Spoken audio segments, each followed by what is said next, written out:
Hello and thanks for joining me. My name's Jeff Moore, I'm the Northwoods Carver, and today's project is all about carving dragons. Have you ever carved a dragon? Me neither. Stick around and see how I did.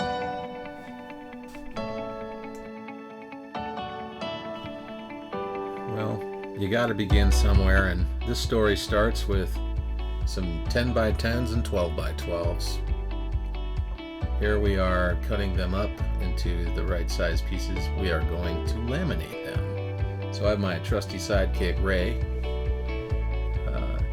We're doing the lamination process. So you have to glue, basically you have to take giant pieces of wood and squish them together with great force. Once those are glued up, as you can see, it's time to make our stencil. And my wife is pretty expert at cutting construction papers. She was a teacher's aide for many a year, and I'm horrible at this job. But my wife here, she's quite the expert. I don't know how she does it. It must be those little fingers. I don't get it. Anyway, moving on. So we've got the stencil all out. Now we got to mark it onto the wood, and we're going to use some spray paint. No biggie, just a little spray paint. Goes a long way. And then we're going to flip it around, do the opposite side of the coin. And here we have Bill Canziora, my other faithful assistant and student. He is just taking it down so we can get rid of any dirt, debris, or whatever. So also so we can see the paint once it is applied. Now this is the upside down dragon. So we're making it flat so we can put it on a base after we're finished. And this is self-explanatory. That's the Mojo Dojo. That's where we're doing all this work. Yeah, so here I am kind of figuring things out. So that board up there represents the base. It's upside down. And then where I'm padding right there, that is going to be an angle cut for the head. Boy, it sure looks a lot easier when you're going fast forward. Oh, my son Will. William came for the day and helped us out a little bit.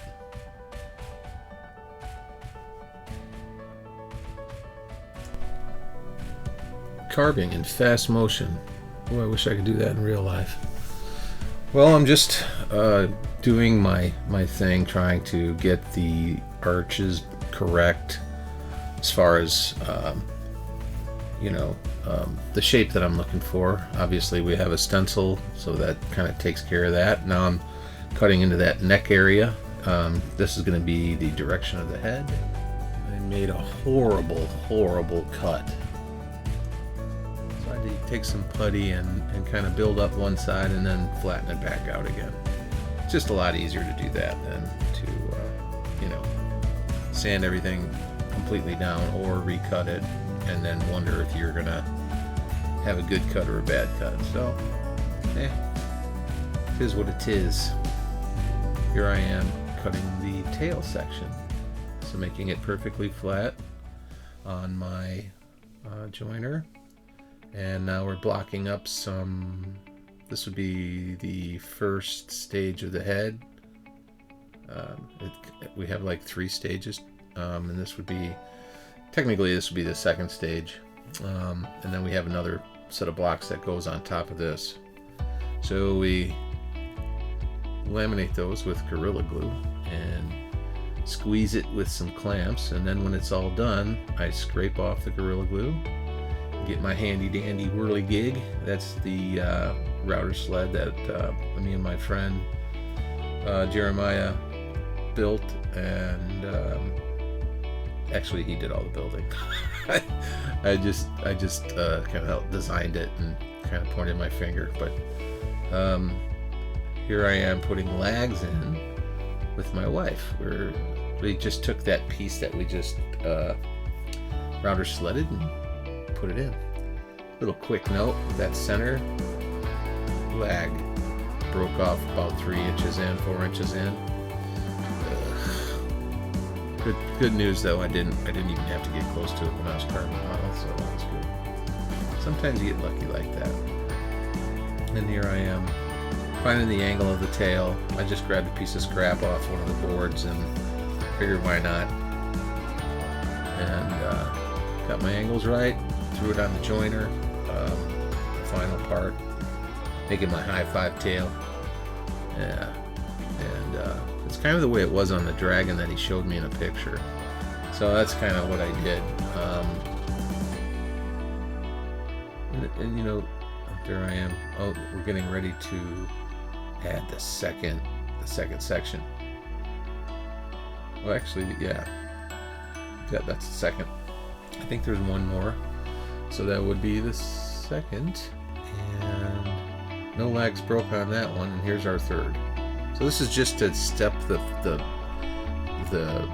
face away from the body. So, you know, and you have to kind of do a bunch of, you know, math in your head, even though there's like a lot of tumbleweeds and like crickets chirping in my head. So math is not something I'm profoundly good at, but I can find angles pretty good. I don't know what the angles are, but I just feel where I need to go, and I felt like there's enough room.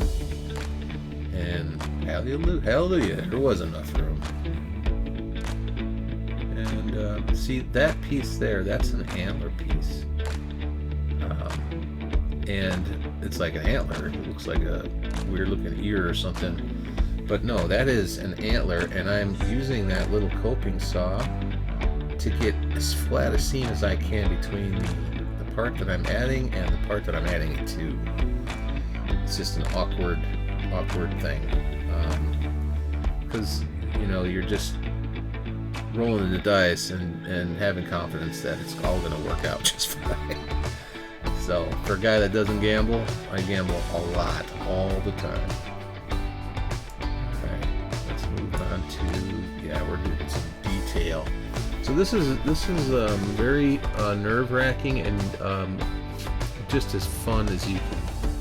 I mean, it's sort of like when you start playing with clay when you're a kid and you make one ball, you make another ball, you go, yeah, look, I made a ball, and then I made two balls, and then three, and then you put them on top of each other. Oh, it's a snowman. You know, it's kind of like the simplistic version of this. We all been there, and you know, it's been a long time since I built a snowman.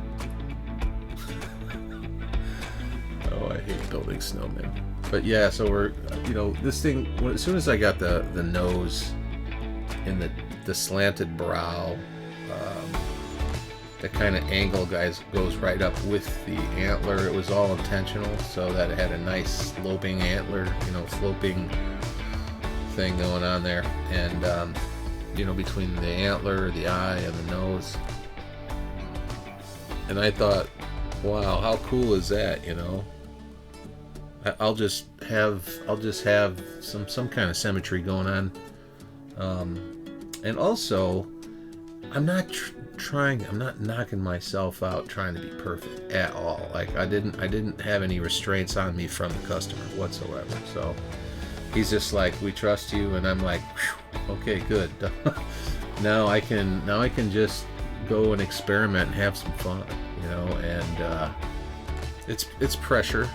I'm not gonna lie, there's a lot of pressure when you deal with lamination because you have so much work, you know, hour after hour after hour, just, you know, in the laminating process. And then if you make a mistake and it's a critical one, thankfully I know how to join wood and I know how to add stuff, but it doesn't stop the pressure. It doesn't ease the pressure. Now we're getting into the second antler, and that was another one where, by a miracle, I actually used my saw, and it fit. It was beautiful. Here we are in beautiful Peshtigo. We were asked to do a show at the West Shore Tools in Peshtigo. I think they're the biggest Makita dealer in the state. They asked us to come do a Makita chainsaw exhibition. I said, that's great, but I don't have any Makitas. I don't own, I mean, grinders and stuff. Nope, they sent me the Makitas, and I got them in the mail, and I set them up, and I was carving with them and got used to them a little bit before we went, and you know what? They are great.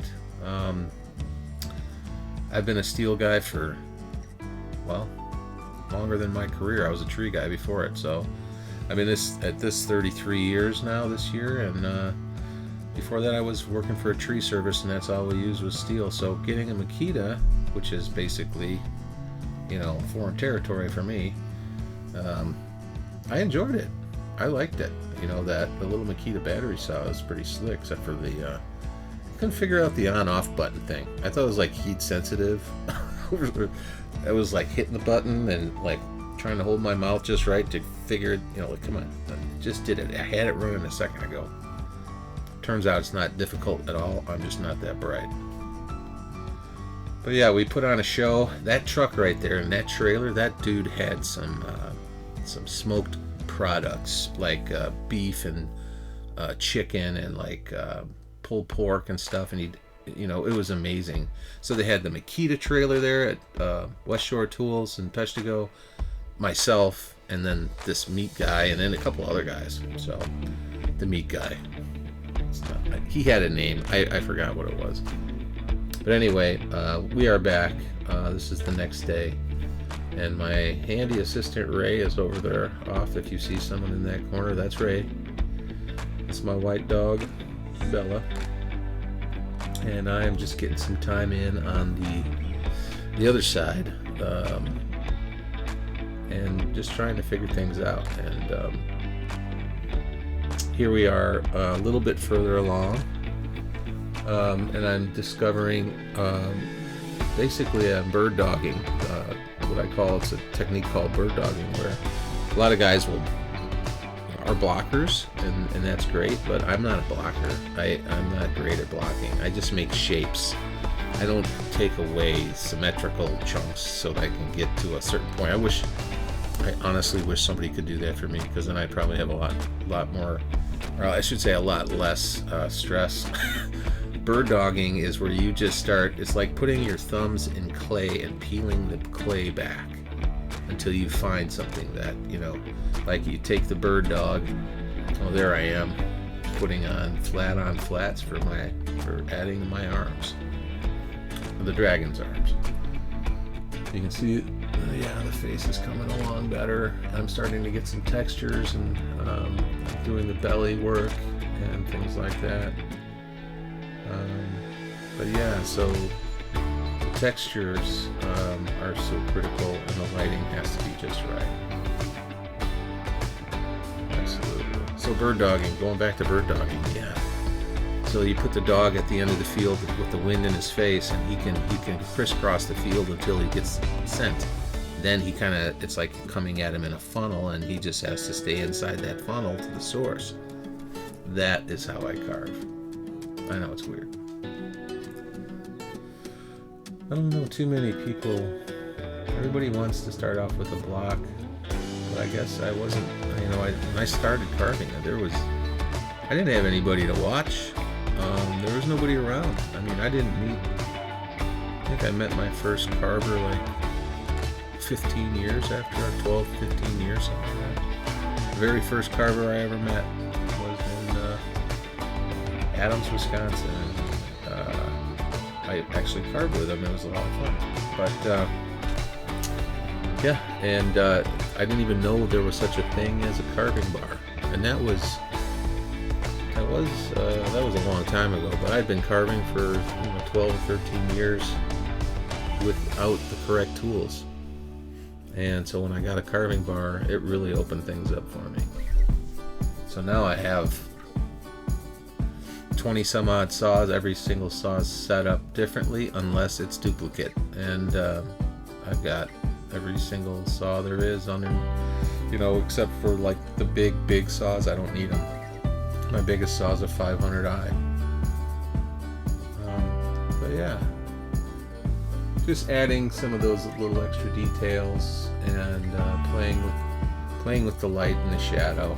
You'll see me move the carving around sometimes just so I can, if I feel like the light is washing out shadow. I'll manipulate either the light moves up top because I have it on a big pendulum, or like a big swing. It kind of swings left and right the whole length of the barn, so the width, not the length, the width of the barn, and so I can move it wherever I want. Here I am putting in the little horns, or not the horns, the antlers. Get my antlers totally done. I'm like, come on, let's get these babies flat. I'm so anxious to get those legs carved, and this is just one of those steps that I want to take care of before I move down to the bottom of this thing. And then I have to carve a base, which unfortunately I was never able to take photos of the dragon all painted up on the base. So, spoiler alert, I paint the thing. Anyways, so you can see partial legs. But before I throw it back up, I think I just wanted to get some more. I actually put the final detail with the saw, the lines for the antlers, and put my fangs in. That back fang, I got those installed. You know, little victories, people. Yeah, and also I didn't want to do just scales. You know, I wanted to have it reptilian, but without looking over the top like a carp or something, you know, which is cool though, I gotta admit, but I just wanted to have it be a little different.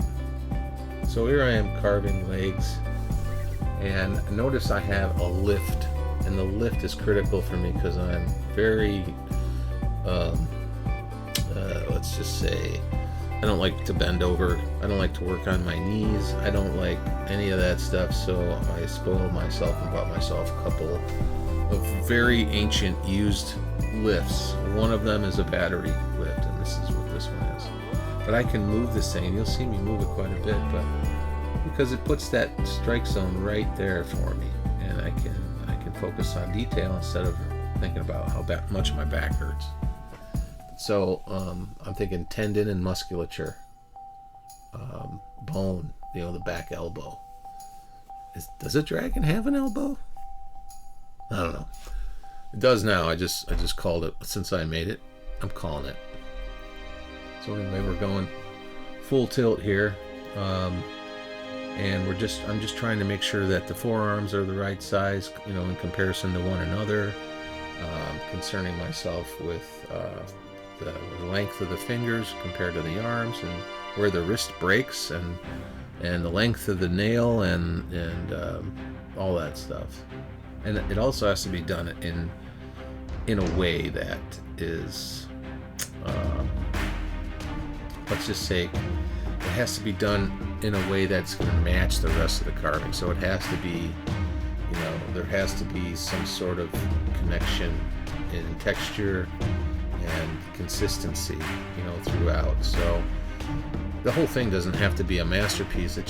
But you know, it's sort of like the head might be cool, but there might be parts on the body that aren't that great, but there's this that isn't that great, but there's this that's really great, but the overall, as long as the overall thing looks fantastic, that's all I'm after. It's not, to me, there's no competition. It's just me expressing myself and having, you know, and working through it in a very,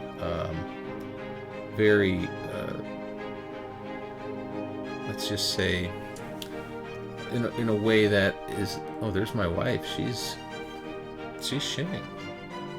You know, she's been shimming. She's shimmed hundreds and hundreds of carvings. I taught her how to shim 20 years ago. She's very shimmery. So yeah, so getting back to the textures and all that stuff, it's got to be more than it's got to be consistent, or cohesive. That's a good word. And as long as it's cohesive, that's about 75% of the battle right there. Cohesiveness in a piece. And you know, I judge carvings all the time that are much stronger than the ones I do, but I'm always looking for cohesiveness. And I just want to see whenever I carve something, I just want to, you know, I just want to see cool stuff, and if I want to be the one that makes it, I mean, who doesn't want to see cool stuff? And what's really cool is you look over there and you see the thing that's cool, and you go, hey man, that's pretty cool. I made that thing. And you don't actually recollect how the heck you did it. It's just layer after layer of doing stuff for years and years, and it just becomes one thing in the end. Multiple steps. It's like, you know, you take all them 10,000 steps, and then it becomes one. The motion and the mentality. It's crazy. So anyways, here I am torching this thing, this poor critter. I'm taking out the basically all the fuzzies, all the chainsaw, you know. I'm not trying to make it black at all, because if I go too far, I'll take away some of that detail, the stuff that I'm after with the saw. So then I take this tool called an Osborne brush, and it's just basically this, I don't know, like a grinder, but it's got soft bristles, relatively soft, and it just takes all the black carbon off of there. Leaves me with this nice caramely brown thing, and that's just part. And you know, I have to do that because when I go to paint it, you don't want a bunch of snags and, you know, rough surface when you're trying to apply paint, especially when you're for detail. It'll destroy any detail that you try to put on there. So you got to make every detail that you did on purpose look like it was done on purpose. But if you have a bunch of scraggly parts, you know, it throws it off. Throws it off and makes for a hard day at painting.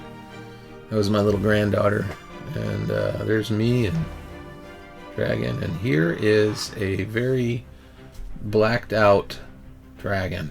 Let's see what this guy has to say. Hey everyone. Well, as you can see, we've got some black paint over top of the once burned dragon.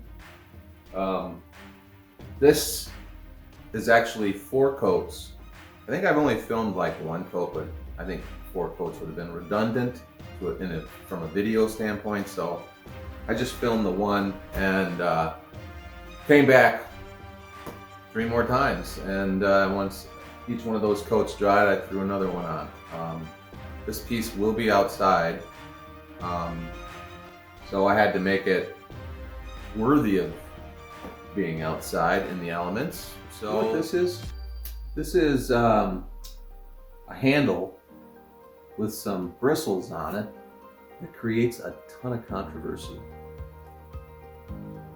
I'm not sure if it's that or the hand that's holding it, or the mind that controls the hand that controls it. That being said, so this thing has been painted 4 times. Everybody saw the blonde, well, not everybody, the blonde version of the raw wood carving that I just took pictures of in the correct light so you can see the detail. Then you saw pictures of the toasted or burned and brushed version, which I had in the correct light so you can still see the detail. The difference is between those and this, when this is finished, you won't have to be in a specific light to see the detail. I will bring that forth. But anyway, we'll be able to use the brush on here to bring out the highlights and the depths and things like that, and you'll be able to see all the detail all the time, no matter what the lighting is in the room. You'll see how I wanted it to be seen. I think that's wonderful, because you know, I am a die-hard just raw wood guy. I would rather sand and flap sand my raw wood, and then always just have it in the right light, because to me that's the best. But if you can't have that, you can't have 24-hour-a-day perfect lighting, then you definitely need to figure another way out how to, you know, let other people see what you had in mind from the beginning. And the best way I can think of is to just do it like this. Okay, let the frustrations begin. So this is actually rattle cans sprayed onto cardboard. Then it's like you take your brush and you work the paint into your brush a bit, and then you can't have a bunch of wet paint on there. You have to kind of like, it's called dry brush for a reason. Hello. So you just have to like fan it on there, and it basically hits all the tips of the textures and leaves a recessed darkness behind it, but you have to go over it with a light tone first, because if you don't get the color pop when you go to add other colors, because color on top of black just doesn't do it. So also the lighting in that room really did not show the actual color of that thing. That's a little better right there. So the color I was looking for was like an antique bronzy, like something you could totally see if you ever go somewhere off in the Far East.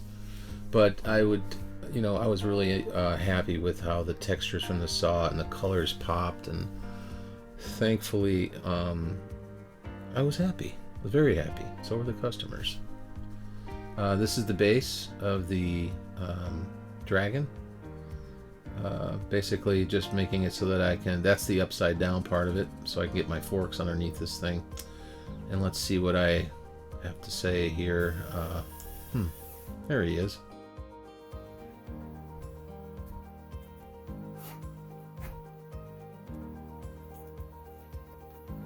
I meant to do that. Hey everyone, it's me, Jeff Moore, Northwoods Carver. This is the base for the dragon. I plan on finishing this whole piece today, at least get the first coats on it. So we're just going to work on this. I'll finish sanding this up, get a coat on it, and then once the coats are under, the spray or the latex is underneath, and the burning and everything's done and sealed, I'm going on a Harley ride with my wife for the rest of the day. Here's what I know so far. Today is October the 7th? 11th. You're close. What's a week?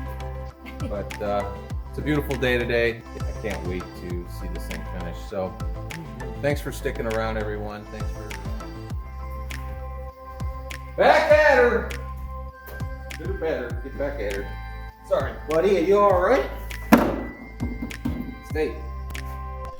If someone were to ever ask me, hey, why are you doing that? Like, why are you putting the holes in the side of that? It's because I don't know. I have no idea. Like, I just want to make textures, and I haven't seen this one in a while. So that's the reason why, it's like, now I'm not making a giant board game, or, it's going to be the new official, golf ball board. No, I basically just got tired of seeing, there's a lot of line sketchiness on that piece. It's a sketchy piece, and and I just wanted to change up the texture a little bit, and this is burnishing. I'm burnishing. It's an interesting word, but yes, I'm burnishing the board. And now I am Osborne brushing all the carbon off to give it that nice warm look. And you will see how powerful this works. Well, there you go, right there. Check it out, the beautiful white pine. I'm super bummed that I didn't get any pictures of the dragon on its base. So here's the bronzes, the bronze pictures, the bronze look. That's my new jam. I love doing it. I love doing all things carving, and I love to work with all the people that I carve with. And there's the one I love the most, my wife. This has been Jeff Moore, the Northwoods Carver, and thanks for seeing what I saw. And yes, oh yes, there be truth.